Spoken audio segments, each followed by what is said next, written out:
Hey everyone, welcome to Group Text. You know what? I always say I'm excited because I have great guests. I am excited to have with me today none other than singer, songwriter, comedian, drag performer, and now musical theater writer and star, Alaska Thunderf. Alaska hit the big time on season 5 of RuPaul's Drag Race as a runner-up, but snatched the tiara for herself when she won the second season of Drag Race All-Stars. Alaska is currently starring in Drag the Musical, which she co-wrote and which is being produced by none other than Liza Minnelli. Drag the Musical is playing at New York World Stages in New York City, and you can get your tickets at dragthemusical.com. Okay, that's a lot. Now might actually be a good time to send the kids into another room because Alaska Thunderfuck, welcome to Group Text. Hi. Hi. So I have so many questions, and Drag the Musical is now playing off Broadway, and it's a big hit. Like, you've got to be so excited about that. For those who don't know, what is the show about? Well, it's a musical, and that's in the title. Right, and it's about drag queens. Again, in the title. The title is really misleading. It's about, I guess the story is about two rival drag houses, and they really hate each other, and then they find that they're in trouble, and then they find out that they might need each other, and they might have more in common with each other. But it's also about, like, there's also like a family element because one of the queens, her brother that she hasn't talked to in years, who's super straight, he comes into town and he brings his son, and his son is like, I want to dress up in this drag shit. This is exciting to me. So it's about that dynamic as well. So it's about family, it's about drag. Friendship. I hope that you'll laugh, and I hope that you'll cry as well. And you're right, because Drag the Musical isn't it's what it's about, but it's not. It's really a full-fledged play with story arcs and emotions, and it has depth. Yeah, which I think people don't expect that. I mean, I'm a drag queen literally named Alaska Thunderfuck, so why would they expect anything with depth or seriousness? But it is it does, like, go there, and people come in just expecting, like, I don't know, drag queens are gonna, like, lip sync and do numbers, but it's not that at all. It's like, it's like it's a real musical. Yeah, so I said it's a real New York musical. The show is truly your baby. You wrote it, you star in it. How did it come about? Because I don't think people know how much work goes into mounting a play, let alone a musical, in New York, and then with the hope of potentially, eventually, if you want to, getting to Broadway. This is a years and years and years process. Yeah. Well, I was making, drag music, things like Your Makeup is Terrible and This Is My Hair and If You're Not Wearing Nails, You're Not Doing Drag. Those kind of, seminal hits. Catchy. But right, exactly. I was working with my music producer friends for a while on music, Tomas and Ash, and at one point Tomas was like, "Hey, I want to do a musical." He's straight and he's from Long Island, and he said, "Hey, I want to do a musical." Yeah, and I want to, like, about drag, and I was like, and he was like, "Do you want to write it with us?" And I was like, "Sure, why not? That'll be easy." It was not easy. That was 7 or 8 years ago. And we started with some music because that's what we do. And then we started to, like, write these characters and bring them to life. And then we did a reading of it in LA. Then we did, like, a staged, like a full, like, run of it in LA. And then from there it came here. And yeah, that's how it happened. Can you believe you're there? No, I mean, I'm really grateful to Tomas and Ash, because if they weren't there sort of constantly saying, all right, when are we writing next? All right, let's sit down and write through the pandemic. Like all I wanted to do was like sit on my couch and drink wine during the pandemic, but we got together on Zoom and we wrote this fucking thing. So I'm really grateful for them because I couldn't imagine it. And if it was just me writing it, I think it would still be like 1 page long and it would be in the desk. But as a performer, Broadway and off Broadway in the last 10, 12 years is legit. As a performer, do you ever look around and go, I never dreamt in a million years that I would be performing off Broadway?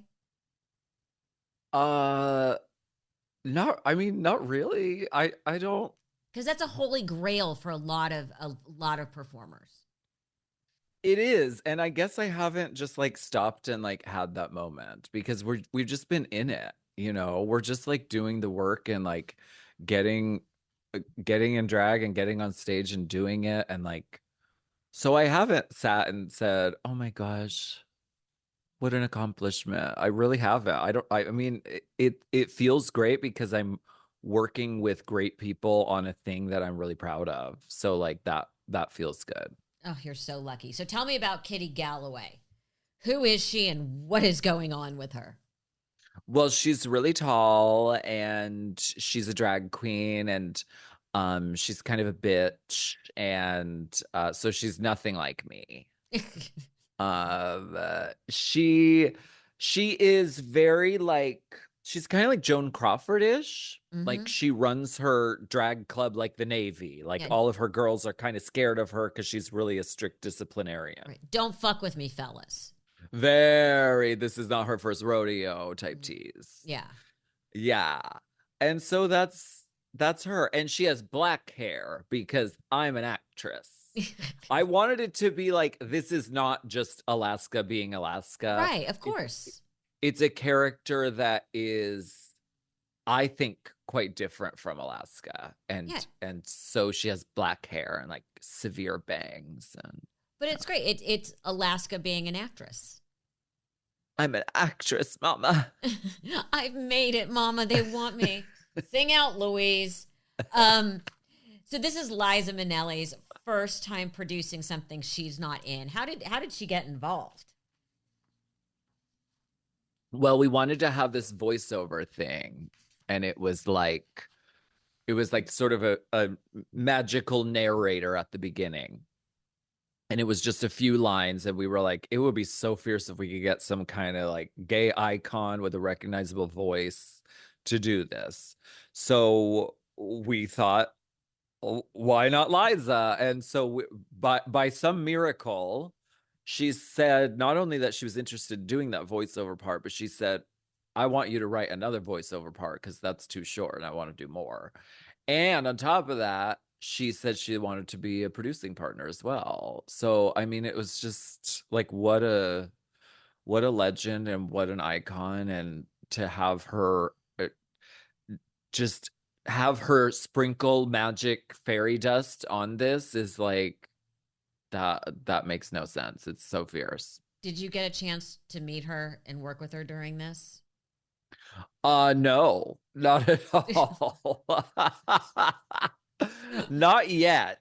We're trying to get her out here. So, I mean, it's just a matter of like, she needs a private plane. And so we're hopefully going to get her on a private plane.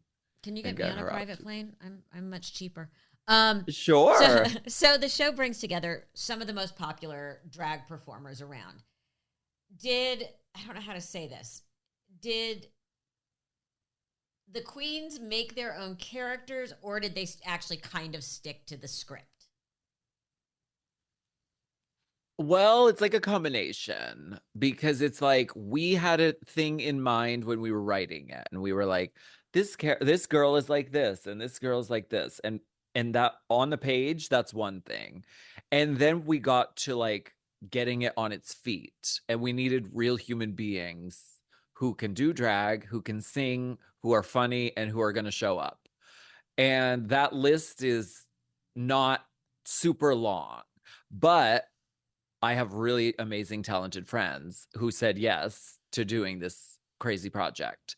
So they, so they came and they did it as it was written. But as we were doing it, we were like, we were finding things like together, and they were bringing stuff to it that was like really funny and good. And so that ended up informing the script. And then like, so it was like a sort of back and forth kind of vibe. Yeah, in my opinion, a lot of people don't realize, and I'm not even sure a lot of people in drag community realize, is it's acting. Mm-hmm. And so even though they were drag performers, you're actually, in my opinion, working with people who are actually actors in a different form. So I would think, so I think they all had their process and getting to know their characters and being very actor and actressy. Yeah. And then once we were like doing rewrites, because it was like, I mean, right up to opening night, we were like changing stuff and tweaking stuff. But like when you know somebody is going to be in the part, writing that part suddenly becomes way easier, because it's like, I know this person, I know how they would say this, and this is going to be so hilarious coming from them. So it was very like collaborative and yeah, acting with a capital A. Yes, as my mother used to say, that she always got annoyed when people go like, I'm an actress and I'm an actor. Now we're all just working. Let's be honest. Everyone's just happy to be working. So I want to talk about you. How did you come up with the name Alaska Thunderfuck? Marijuana.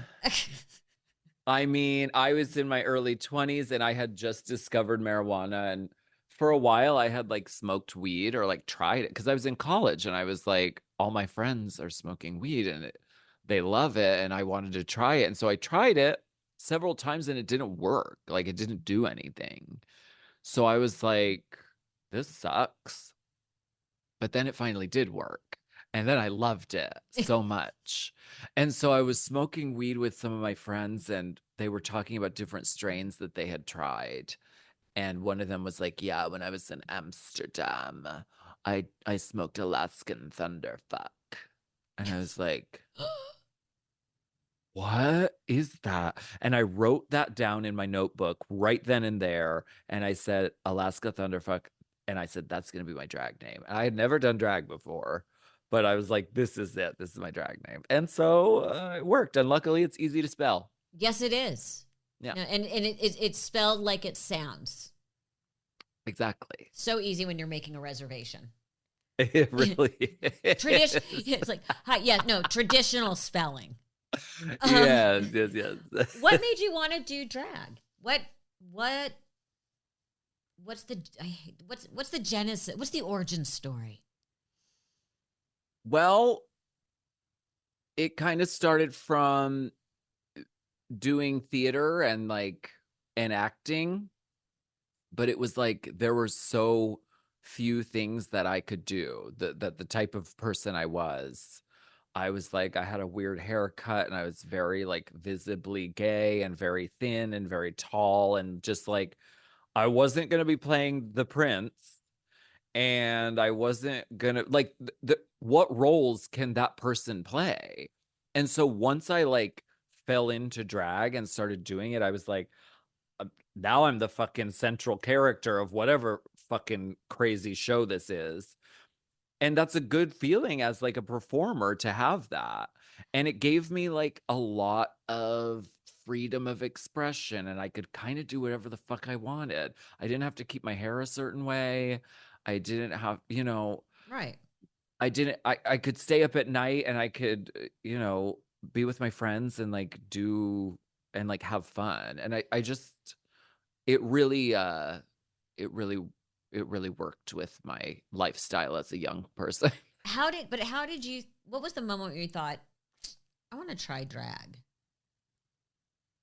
Well, it was shortly after I had written that name down in the notebook, and I believe in the power of writing stuff down. I think that I think it's powerful, and I that doesn't mean a voice note, and it doesn't mean a thing in this phone. It's like I believe that in the power of writing something on paper is very powerful. But this was shortly after I wrote down that drag name. Then I was out at Pegasus in Pittsburgh, which was the gay nightclub where you could be 18 and you could still go in.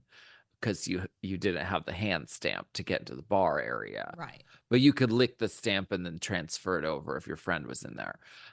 But I was there and there was right, exactly. There was like a chain link fence between the drinking section and the underage section. So it would be like feeding drinks through the thing, whatever.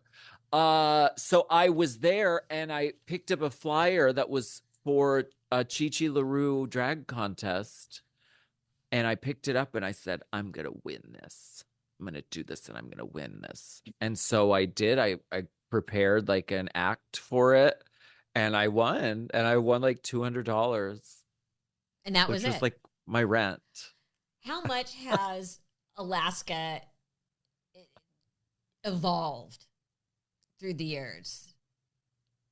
I think a lot, but also not that much. But in look, in vibe, in confidence. I had to sort of work backwards. And at a certain point, I was like, I want to kind of learn the rules of drag. What are the rules of drag? Right. Well, things like how to have a garment that fits right and looks good on stage, and how to have pantyhose that don't have holes in them, and how to have nails on, and how to apply makeup that, looks like good. It's like, it's more effective because I was very much like a trash can when I first started, and it was just sort of like throwing stuff on and barely wearing any clothes, and which is fierce as fuck. But I think it's more impactful to do that when you know the sort of tradition of drag. Right. So that was the journey, was like learning sort of the ins and outs and the tradition and the culture of this art form. And then I could be a wacko after that as well. So I've evolved a lot, but honestly, I feel like the same person who put on a black trash bag because they didn't have any nice drag clothes, and I made my own thing out of it with like a blonde wig that was teased up really crazy and too much black eye makeup. Like, I still feel like that. Yeah, so can't take the girl out of the trash bag even though she now wears sequins. Exactly. It can't be done. Can't be done. Still trash at heart. After so, was it 4 auditions, you ended up on Drag Race. You came in runner up, but then you were asked to do All Stars, which you then won. Yeah. What did you change about your competitive style to go from runner up to winner? I mean, how did you approach it differently? Because it's very different when you do a show for the second time. You kind of know the vibe, how it's going to be edited, the way to score points, for lack of a better way, can happen. Well, a lot of it is timing and luck. I mean, it has less to do with what I was doing and more with just like it was the right time, and it happened at the right time. That's a lot of it. My perspective on it is like season 5, I look back on it as like so much fun. It was like being at summer camp, and I had no illusions that I was going to win season 5 when I was first on it, because my boyfriend at the time had just won the year before. So I was like, I know this show. They're not going to crown me after they just crowned her. So it wasn't in my mind that I was like playing to win. I was just so happy to not get sent home every week. So I was just thrilled to be there. With All Stars 2, which was a few years later, everyone was whispering in my ear, oh, this is your year. You're going to win. This is it. Oh, you're doing so good. And it was like fucking with my head, because when you have that expectation, you put so much pressure on yourself. And I did not have a very nice time doing All Stars 2.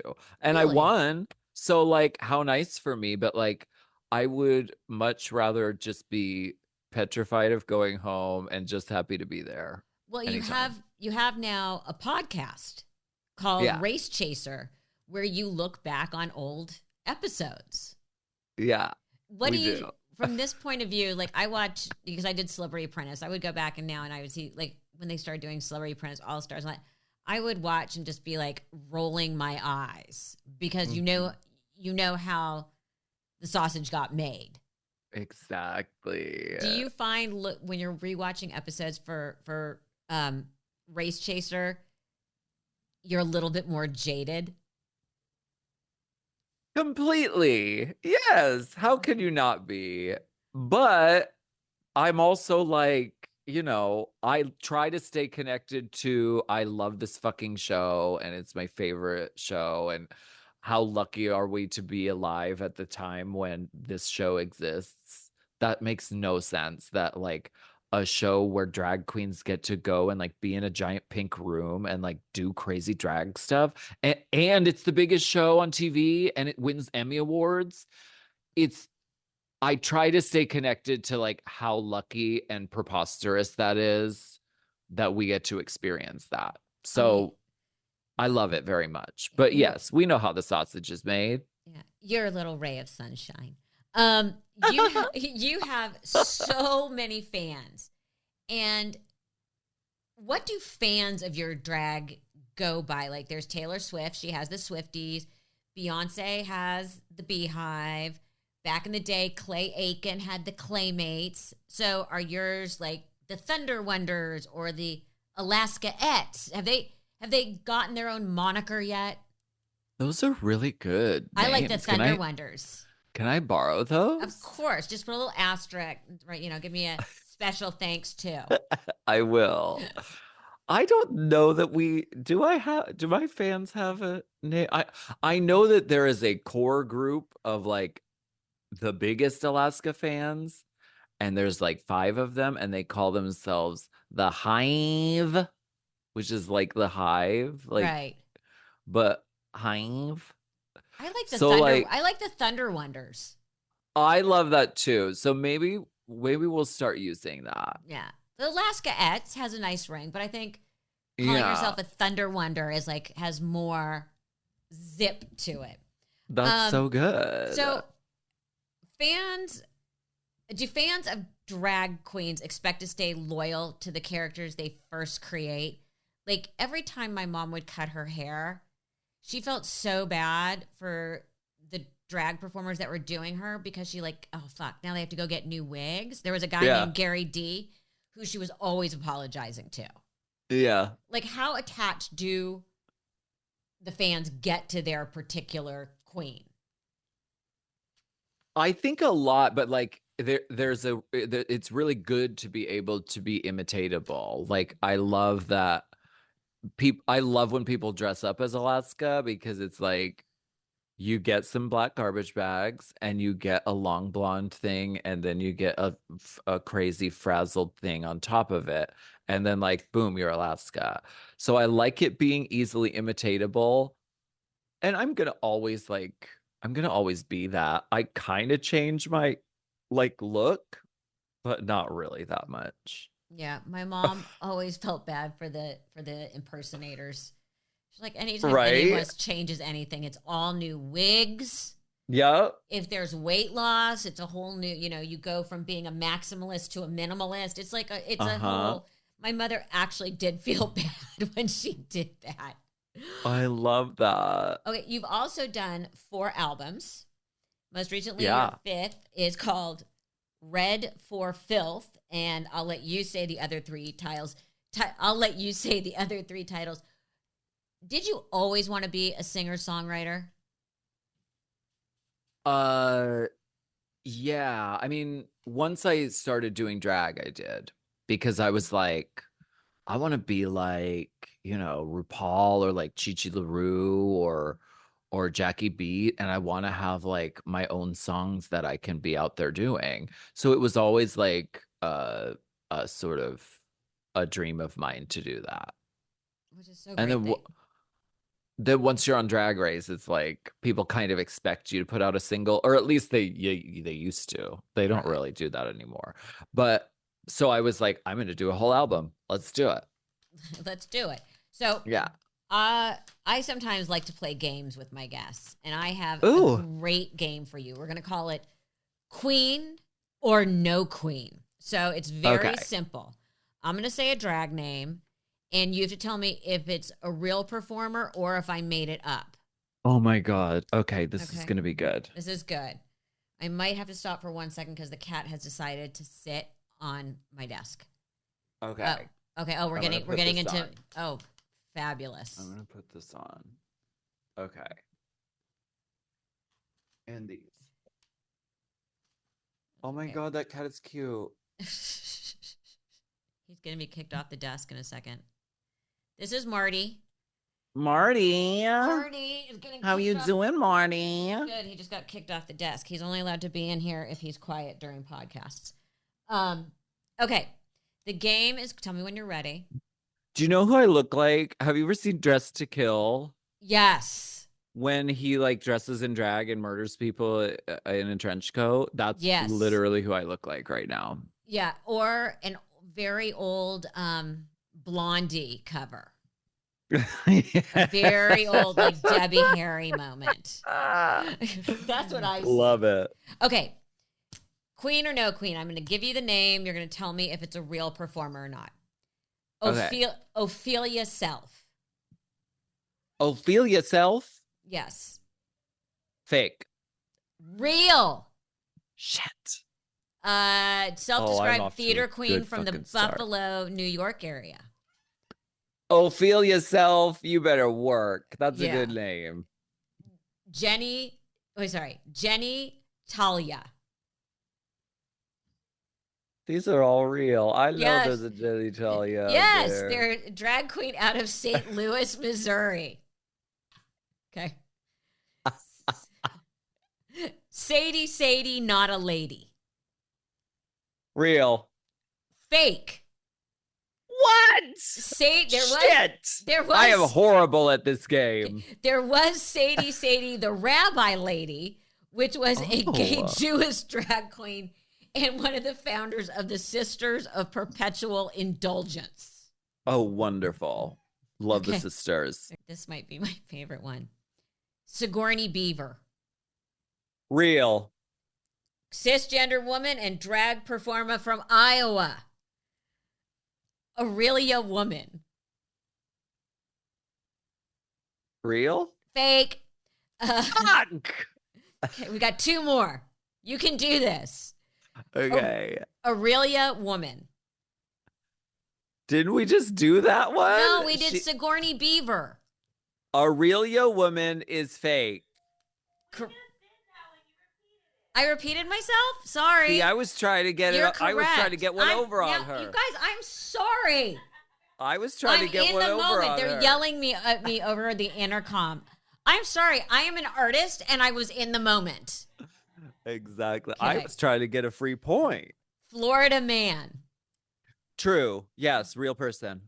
Her Lady Voldemort must be seen to be believed. It's so good. Okay. I need a fucking break. You know what? I don't know if it's real, but it speaks to me. It should be. It's fake. Oh my God. Alaska, I love you. You are amazing. Drag the Musical now playing at the New World Stages in New York City. Tickets at dragthemusical.com. Thank you so much. This was so much fun, and I'm coveting those glasses. Thank you so much. You can borrow them anytime you want. Thank you for having me on group text.